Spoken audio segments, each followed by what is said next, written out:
The Rio Grande along our nation's southern border has become the focal point for a battle over buoys between Texas and the federal government. But it also serves as a lifeline for local businesses. And for others, it's the final dangerous stretch to safety in the American dream. In tonight's Prime Focus, our Mireya Villarreal takes us to Eagle Pass, Texas, and introduces us to local business owners tired of the river and their communities being used as political pawns. We're individuals going on a waterway that's very challenging.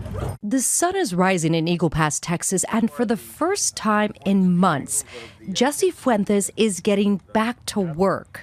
All right, push off with your paddle.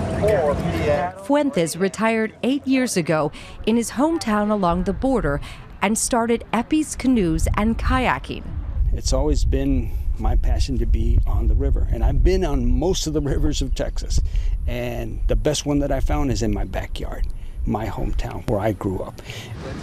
But over the last year, Eagle Pass has become the epicenter of Governor Greg Abbott's initiative, Operation Lone Star.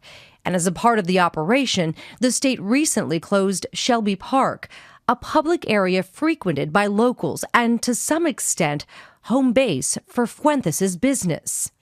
For you, is this just about a business? It's about the river.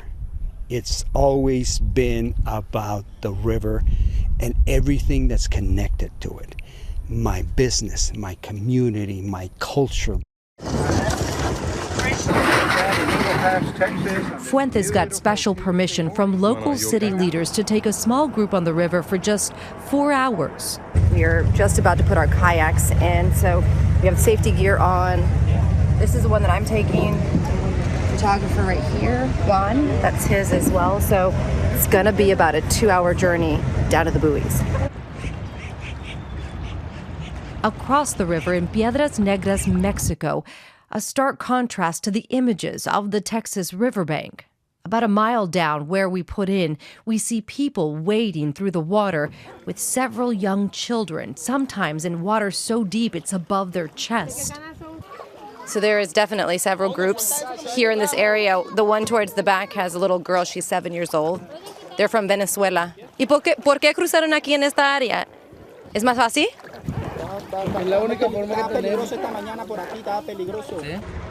Several people in the group tell us they tried to ask the guardsmen and troopers above for help, but were told they had to walk further to find immigration agents. ¿Cómo estás?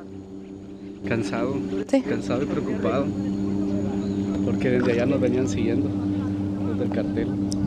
¿Ah, sí? Sí, ¿No tienen otra opción ahorita? no tenemos más que pasar, porque si nos regresamos, ¿Qué van a pasar? nos pueden secuestrar o matarnos.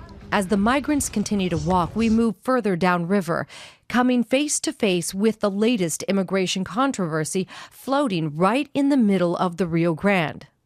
From the images and videos that we have seen so far, it might look like this barrier goes all along the Rio Grande River, but really, as you're able to get up close to them and see what this really is, it's about a quarter mile down. And people here that traveled with us have said if groups want to get around this barrier, they'll find a way.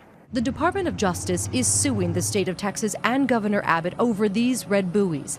They claim the hard plastic balls tethered to the bottom of the river with heavy cable wire were installed without consulting the Army Corps of Engineers, and it violates several international treaties. Fuentes is also suing Texas and the governor over this barrier and the inability to conduct business on the river. Abbott has said he is not removing this. So where do we stand? With all my heart, I have a feeling that this is not going to be soon. I feel it within me because it's unnatural. It doesn't belong. When we finish floating, we end up near a pecan farm owned by Hugo and Magali Urbina. As Republicans who voted for Governor Abbott, the pair initially supported his push to protect the border. But more recently, that's changed. Something happened, and we just saw them take over completely from the Shelby Park. We saw large equipment come in, and they just started bulldozing everything. I had hundreds of National Guardsmen in here putting the T-posts in with all the C-wire, and they wouldn't stop. And I would ask them, please stop, we don't want this. We've asked you not to put it up. They weren't listening. To fight windmills along the southern border.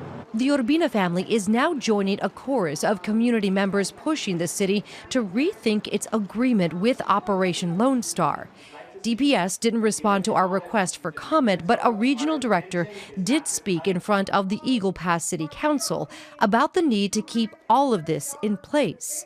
Maverick County Attorney Jaime Iracheta agreed. We are a small community. This is not something that is sustainable. This is not something that we can handle, and we need some form of law enforcement presence. Ultimately, I'm here to protect the citizens that are getting overrun every single day. Every single day, from our small property owners to our large property owners. They can't live anymore.